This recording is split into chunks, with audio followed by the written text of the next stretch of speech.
જોઈ રહ્યા છો આપણું ગુજરાત અને હું છું આપની સાથે હિના। સમાચારની શરૂઆત કરીશું વિસ્તારથી। દેશના વડાપ્રધાન નરેન્દ્ર મોદી દ્વારા ભારત દેશને આગામી વર્ષ 2025 સુધીમાં ટીબી હારેગા દેશ જીતેગા ઝુંબેશ અંતર્ગત ટીબી રોગ નિર્મૂલન કરવા માટે આહવાન કર્યું છે। ભાવનગર જિલ્લામાં 100 દિવસ ટીબી કેમ્પેઇનના ભાગરૂપે એક્સરે વાનને લીલી ઝંડી આપી પ્રસ્થાન કરાવી હતી। આ વાન દ્વારા ભાવનગર જિલ્લાના તમામ તાલુકાઓના ગામોમાં જઈ નિક્ષય શિબિરનું આયોજન કરવામાં આવશે। અત્રે ઉલ્લેખનીય છે કે 100 દિવસ ટીબી કેમ્પેઇન થકી ટીબીના તમામ કેસોને વહેલાસર શોધી તેમને સારવાર પર મૂકી સંક્રમણની કડીને તોડી શકાશે અને મરણના પ્રમાણમાં પણ ઘટાડો થશે। દેશના વડાપ્રધાન નરેન્દ્ર મોદી દ્વારા ભારત દેશને આગામી વર્ષ 2025 સુધીમાં ટીબી હારેગા દેશ જીતેગા ઝુંબેશ અંતર્ગત ટીબી રોગ નિર્મૂલન કરવા માટે આહવાન કર્યું છે। ભાવનગર જિલ્લામાં 100 દિવસ ટીબી કેમ્પેઇનના ભાગરૂપે ભાવનગર કલેક્ટર કચેરી ખાતે જિલ્લા કલેક્ટર આર.કે. મહેતા, મુખ્ય જિલ્લા આરોગ્ય અધિકારી ડોક્ટર ચંદ્રમણી કુમાર, સીએસઆરના senior vice president doctor P K. Shukla, Mahuva Hanumant હોસ્પિટલના trustee doctor K D. Parekh, in charge જિલ્લા ક્ષય અધિકારી ડોક્ટર આનંદ, હનુમંત હોસ્પિટલના CEO doctor Chintan Shanishwara, critical care and pulmonologist doctor Bakul Kulsariya સહિતના અધિકારીઓએ એક્સરે વાનને લીલી ઝંડી આપી પ્રસ્થાન કરાવી હતી।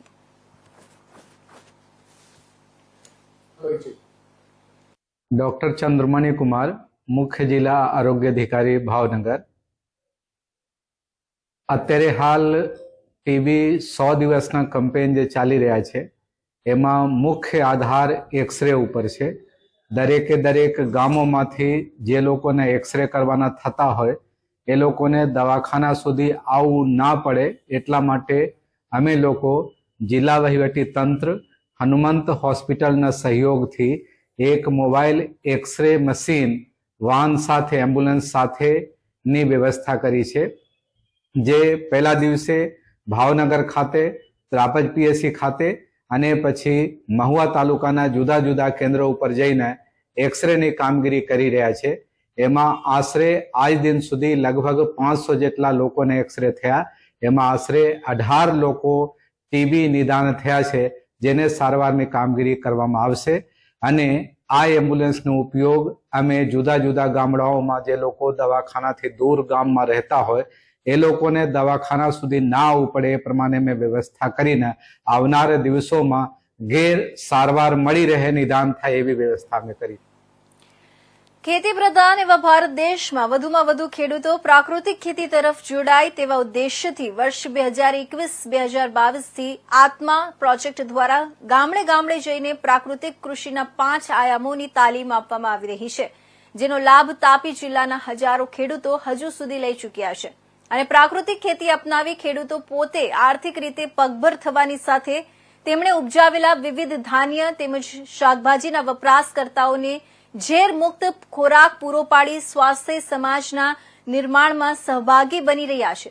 તાપી જિલ્લા આત્મા પ્રોજેક્ટના આ પ્રયાસોથી હજુ સુધી જિલ્લામાં 43,679 ખેડૂતોને આ તાલીમથી આવરી લેવામાં આવ્યા છે અને તેમને જીવામૃત, બીજામૃત, ઘન જીવામૃત બનાવવાની તાલીમ ખરીફ અને રવિ ઋતુમાં આપવામાં આવી રહી છે।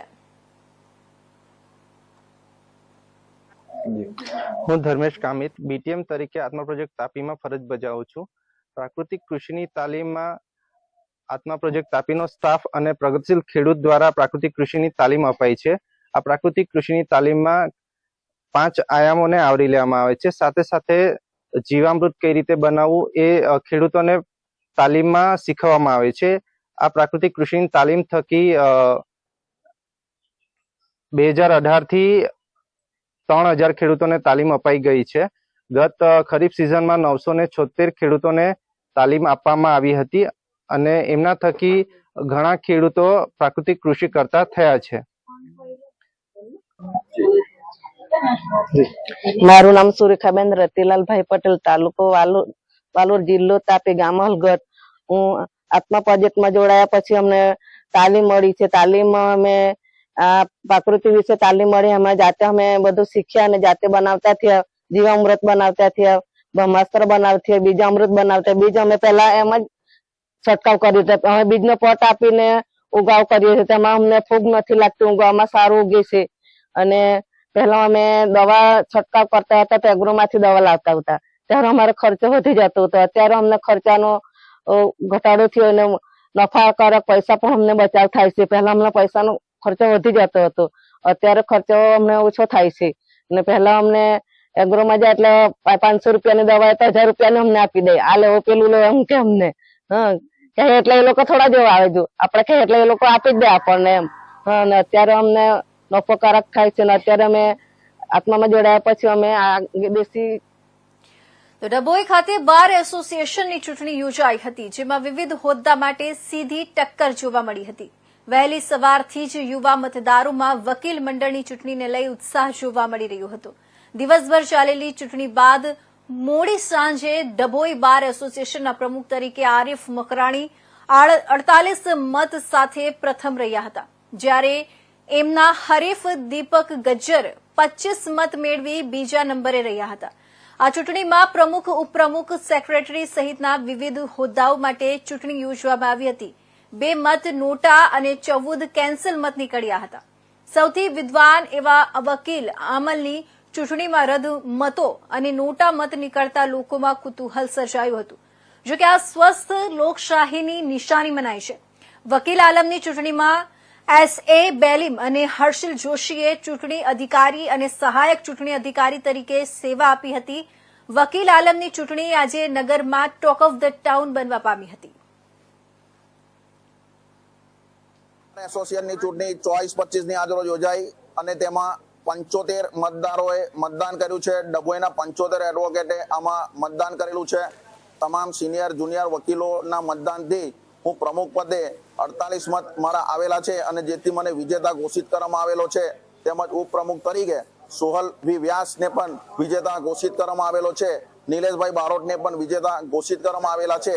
તેમજ એલાનની સીટ પર મમતાબેન વસાવાને પણ વિજેતા ઘોષિત કરવામાં આવેલા છે. તેમજ જાગૃતિબેન શાહને પણ એલાનની સીટ પર વિજેતા ઘોષિત કરવામાં આવેલા છે. હું તમામ મતદારો, તમામ મારા એડવોકેટ મિત્રોનો ખૂબ ખૂબ આભાર માનું છું. આ ચૂંટણીમાં મારી માટે જેટલી પણ મહેનત કરેલી છે એ તમામનો હું આભાર માનું છું. અને DR શાહની અધ્યક્ષતામાં આ ચૂંટણી હું લડેલો છું, તેમનો પણ હું ખૂબ ખૂબ આભાર માનું છું. જય હિન્દ. આગામી જે મારી કામગીરી છે, તમામ વકીલોના હિતમાં મારે કામ કરવાનું છે. કોર્ટ સંકુલનું કામ કરવાનું છે. વકીલોના હિતો છે, વકીલોના પ્રશ્નો છે, તમામ પ્રશ્નોનું મારે નિરાકરણ લાવવાનું છે. તે માટે વકીલોએ મારી પર ફરીથી વિશ્વાસ મૂકેલો છે. અગાઉ હું 2 વર્ષ સેક્રેટરી પદ પર ચૂંટાઈને આવેલો. આજરોજ મને પ્રમુખ પદે વિજેતા જાહેર કરવામાં આવેલો છે, જેથી હું તમામ વકીલોનો ખૂબ ખૂબ આભાર માનું છું. તમામ મારા જુનિયર સિનિયર વકીલોનો હું દરેકનો ખૂબ ખૂબ આભાર માનું છું. Thank you. આજરોજ ડભોઈ બારની ચૂંટણી 2024-25ની યોજવામાં આવેલી, જેમાં LRમાં જાગૃતિબેન શાહ અને મમતાબેન વિનર થયા છે. પ્રમુખમાં આરીફભાઈ વિનર થયા છે.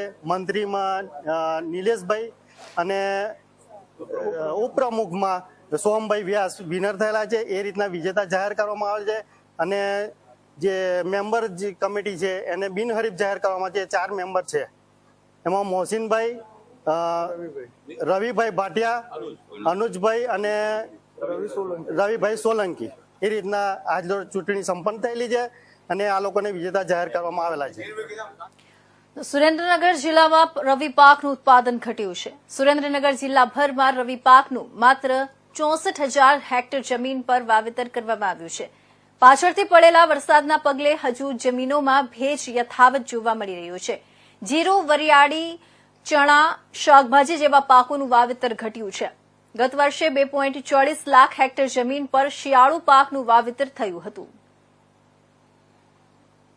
સુરેન્દ્રનગર જિલ્લામાં રવિ પાકમાં ઘટાડો થયો છે. ગત વર્ષે 2023માં જોવામાં આવે તો 2.4 લાખ હેક્ટરમાં રવિ પાકનું ઉત્પાદન કરવામાં આવ્યું હતું. હાલ સુરેન્દ્રનગર જિલ્લામાં જે 130% જેટલો વરસાદ પડ્યો હતો, તેના કારણે જમીનમાં ભેજ હોવાના કારણે સુરેન્દ્રનગરના ખેડૂતોએ રવિ પાક વાવવાનું ઘટાડ્યું છે. જોવામાં આવે તો આ વર્ષે માત્ર 64,000 હેક્ટરમાં જ રવિ પાકનું ઉત્પાદન કરવામાં આવ્યું છે. વરિયાળી હોય, પછી રઈ હોય, જીરું હોય અને અજમો જેવા ચણાના પાક હોય, રીંગણી હોય કે મરચા હોય, તેવા પાકોનું નોંધપાત્ર ઘટાડો થયો છે. હાલ ખેડૂતોને પૂરતો ભાવ નથી મળી રહ્યો. તેમજ જો વાત કરવામાં આવે તો રઈના પાકમાં જે ગત વર્ષે જે ખેડૂતોને એવી આશા હતી કે તેના 8,000, 9,000 અથવા 10,000 આવશે, તે માત્ર 5,000 આવ્યા. તેના કારણે સુરેન્દ્રનગરના ખેડૂતોએ રવિ પાકમાં નોંધપાત્ર ઘટાડો કર્યો છે. Parvesh Sandhi, India news, Gujarat, Surendranagar. તો જસદણના ગોખલાણા ગામે 17 વર્ષની સગીરાનું અપહરણ કરાયાની વિગતો મળી રહી છે. અપહરણ કરનાર આરોપી સકંજામાં લેવાયો છે. જસદણ તાલુકાના ગોખલાણા ગામે રહેતી 17 વર્ષીય સગીરા ઘરેથી ગુમ થઈ હતી. તેમના પિતાએ જસદણ પોલીસમાં આ અંગે ફરિયાદ કરી હતી. પોલીસે અપહરણ ગુનો નોંધી સગીરાની શોધખોળ શરૂ કરી હતી. અપહરણ કરનાર આરોપી મંગળુ ચંપુવાળા જસદણ પોલીસે ધરપકડ કરી છે. સગીર વયની દીકરીને લલચાવી ફોસલાવી લગ્નની લાલચ આપી બદકામ કરવાના ઈરાદે અપહરણ કરી ગયો હતો. અપહરણ તેમજ એટ્રોસિટી એક્ટ મુજબ ગુનો નોંધી શોધખોળ કરતા આરોપી અને સગીરા મળી આવ્યા હતા. આરોપીને સકંજામાં લઈ આગળની તપાસ જસદણ પોલીસે હાથ ધરી છે. જસદણ પોલીસ સ્ટેશનમાં છેલ્લા 1 મહિનાથી અપહરણને 4 ગુના નોંધાયા છે.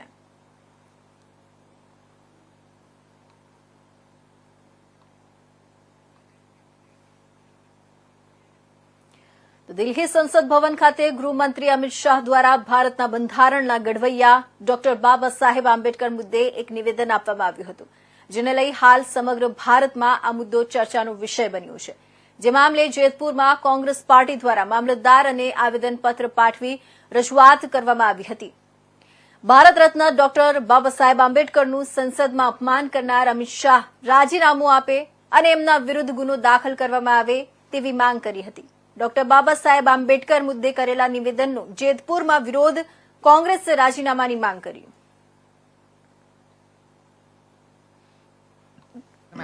ઓકે, આજના સંદર્ભે જે તમે આવેદન પત્ર આપવામાં આવ્યું છે, શું છે આખો મામલો? संविधान के मंदिर के अंदर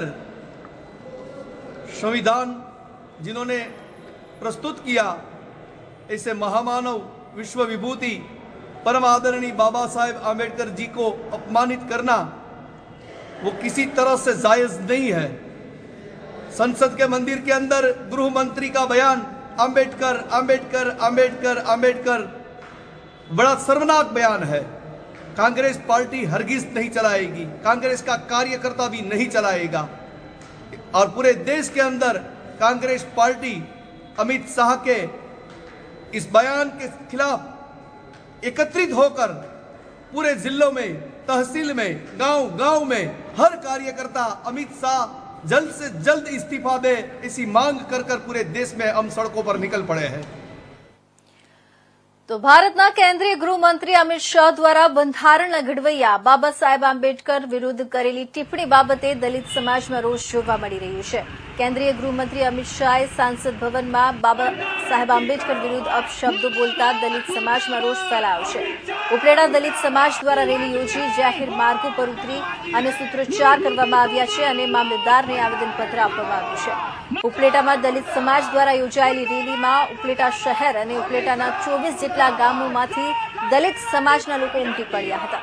દલિત સમાજે અમિત શાહના રાજીનામાની માંગ કરી છે. વિવિધ પોસ્ટર સાથે દલિત સમાજના લોકો રસ્તા પર ઉતર્યા અને સૂત્રોચ્ચાર કર્યા છે.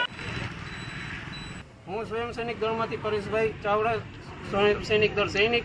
આજે જે કાંઈ અમિત શાહ વિરુદ્ધ આવેદન પત્ર આપવામાં આવ્યું એના અનુસંધાને મારે ખાલી એટલું જ કહેવું છે કે જે સંસદની અંદર જે કાંઈ ડિબેટ કરે છે અને બાબા સાહેબ વિશે બોલે છે કે ભાઈ આંબેડકર આંબેડકર આંબેડકર, આ એક ફેશન બની ગઈ છે અને એના કરતાં જો ભગવાનનું નામ લે તો કાંઈ એને સ્વર્ગ મળે.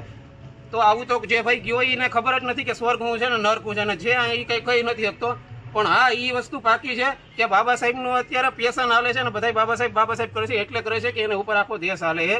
અને એને તો પેલા ઇન્ડિયન કોન્સ્ટિટ્યુશન વાટી એવું છે, એને જે 3 વસ્તુ કીધી એના માટે નથી એને રાજીનામું આપ્યું. એને ભારત વર્ષની સ્ત્રીઓ છે એની ઉપર અત્યાચાર થતા હતા, એનું જે હિન્દુ કોડ બિલ હતું એ પસાર કર્યું અને એ પાસ નહોતું થવા દેવું. એના હિસાબે એને કાનૂન મંત્રી પદેથી રાજીનામું આપ્યું હતું. એટલે મારા ખાસ આવેદન દ્વારા અને આના દ્વારા ભારત સરકારને કે સંસદમાં બિહાડો તો એને પહેલાં તો એટલું કહો કે ભારતનું જે સંવિધાન છે એ નિરાતે વાંચી લે અને પછી ડિબેટમાં ઉતરે અને પછી આવા ભાષણો આપે. ખોટા ભાષણો આપી અને સમાજને ગુમરાહ કરે છે અને જે કંઈ જાતિવાદી કીડાને આ ફેલાવે છે, જેમ કે આ સ્વર્ગ ને નર્ક ને આ બતાવું છું, તો હકીકતમાં આવું કાંઈ છે નહીં.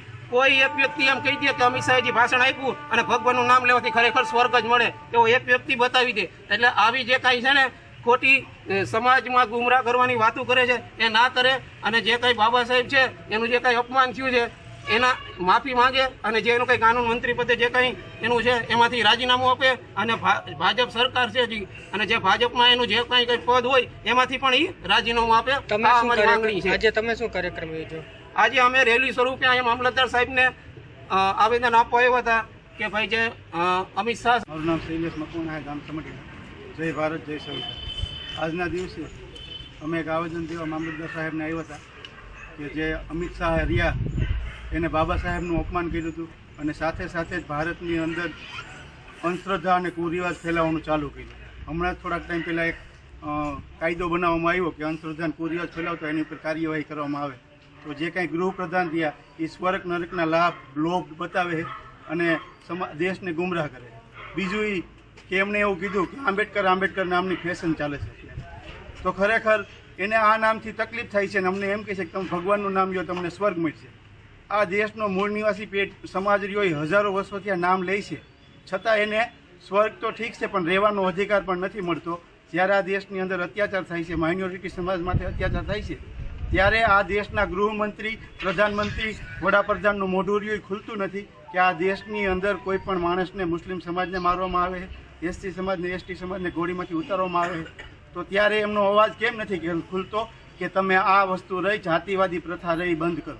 જાતિ અને વર્ણ ઉપર ખરેખર પ્રહાર કરવાનો હોય દેશના ગૃહમંત્રીને, અને એ ઉલટાના આ દેશના ઘડવૈયા ઉપર પ્રહાર કરે. તમારી માંગણી શું છે? અમારી માંગણી એ છે કે આવનારા દિવસોમાં આ માણસ રહ્યો એની પાસેથી પદ છીનવી લેવામાં આવે, અને એને જે પક્ષ રહ્યો એને જો ખરેખર સ્વર્ગ જોતું હોય તો એને ભગવાન મંદિરની અંદર જઈ અને ભક્તિ કરવી જોઈએ. એને સંસદમાં 1% કામ નથી. સંસદમાં આ દેશની સમસ્યાઓનું હલ કરવા માટે એમને બિહાડેલા.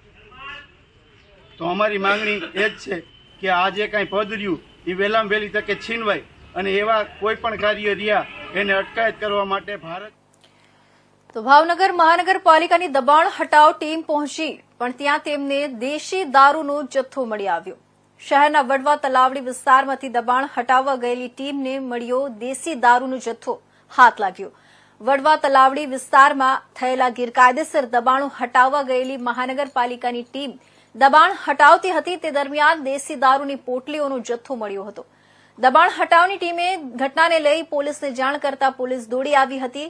દેશી દારૂની પોટલીઓ કબજે કરી વધુ તપાસ નીલમબાગ પોલીસે હાથ ધરી છે.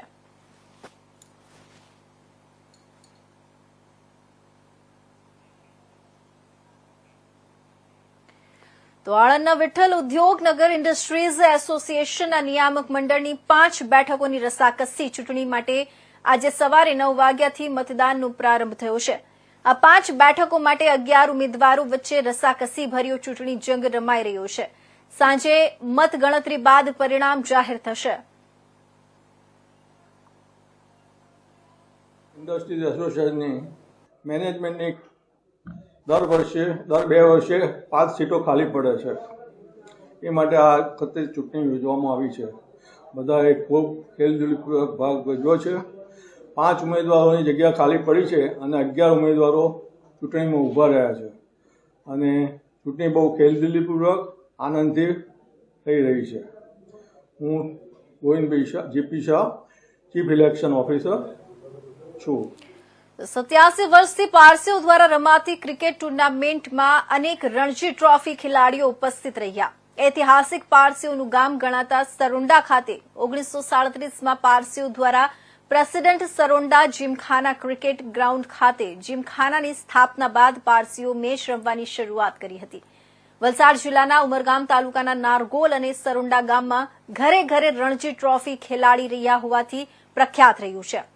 ત્યારે ગામના લોકો, બાળકો અને યુવાનોમાં સિઝન ક્રિકેટ મેચ પ્રત્યે અનોખો પ્રેમ રહેતા આજે પણ યુવાનો, બાળકો સિઝન ક્રિકેટ રમતનું પ્રશિક્ષણ લેતા નજરે ચડે છે. સરોંડા ગામના પારસીઓ અને અગ્રણીઓ સિઝન ક્રિકેટ રમતને આ મેદાન ખાતે જીવંત રાખવા અનેક પ્રયત્ન કરતા આવ્યા છે.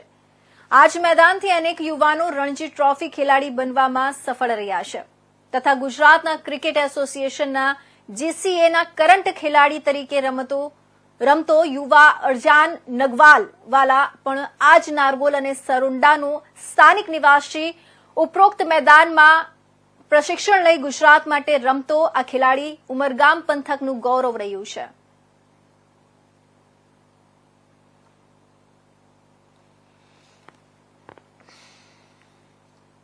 અસ્પી પસ્તાકિયા, સરોંડા પારસી જરથોસ્તી અંજુમનનો પ્રેસિડેન્ટ ને મારા 6 ટ્રસ્ટી સાથીઓ અહીંયા હાજર છે.